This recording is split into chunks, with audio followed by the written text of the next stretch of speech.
Favorite song of the week right here.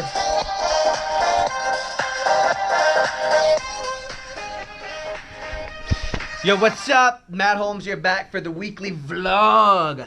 So I am starting to vlog now on the same day when I write a blog post. I'm going to talk about the blog post here on video in addition to publish it each week like I have for, oh my gosh, almost 3 years on handshaking.com/blog. But anyway, I'm writing it right now about the best approaches to assets and entrepreneurship, and I'm sharing some of my personal experiences on how assets have really helped me as an entrepreneur. Now, assets that I'm going to be talking about are cars and houses and online assets too, the newest one that I'm getting into.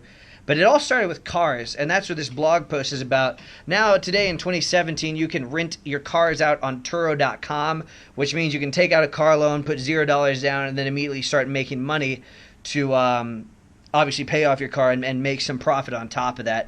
The goal is to have it buy Toyotas and Lexuses, not cars that depreciate quickly. Otherwise, you'll kill your net at the end of the day. But that's what the blog post is about. I'm not totally done with it yet.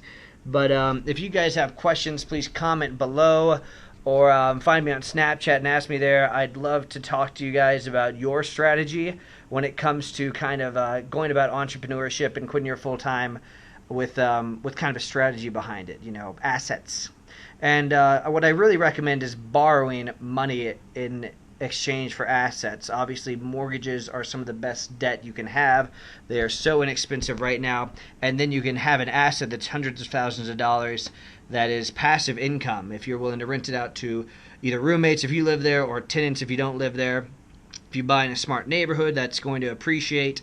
I'm talking about here in this blog post how one of my current houses appreciated $18,000 in the last 30 days. That's quite a bit more than my friend that's making the most cush salary. I mean, it doesn't do that every month, and this is just from Zillow. Zillow's not always accurate, but it gives you a good idea year over year. And the months can kind of be all over the place. But regardless, I do think my houses have, on average, appreciated $6 to $7 grand per month, which is a comfortable salary alone, just off the appreciation of one house. Not including the cash flow, not including what I'm actually doing with my time full time. So I'm talking to you guys about assets, and I think I've already talked about Turo.com as the resource and the online web app of the week. So today I'll mention AirBNB. I'm sure most of you guys have heard of that, but AirBNB is one of the best ways to make, I wouldn't call it passive income. It requires a little bit of work, but you give them the keys, you let them go, and you don't have to be working full-time for them in order to make money.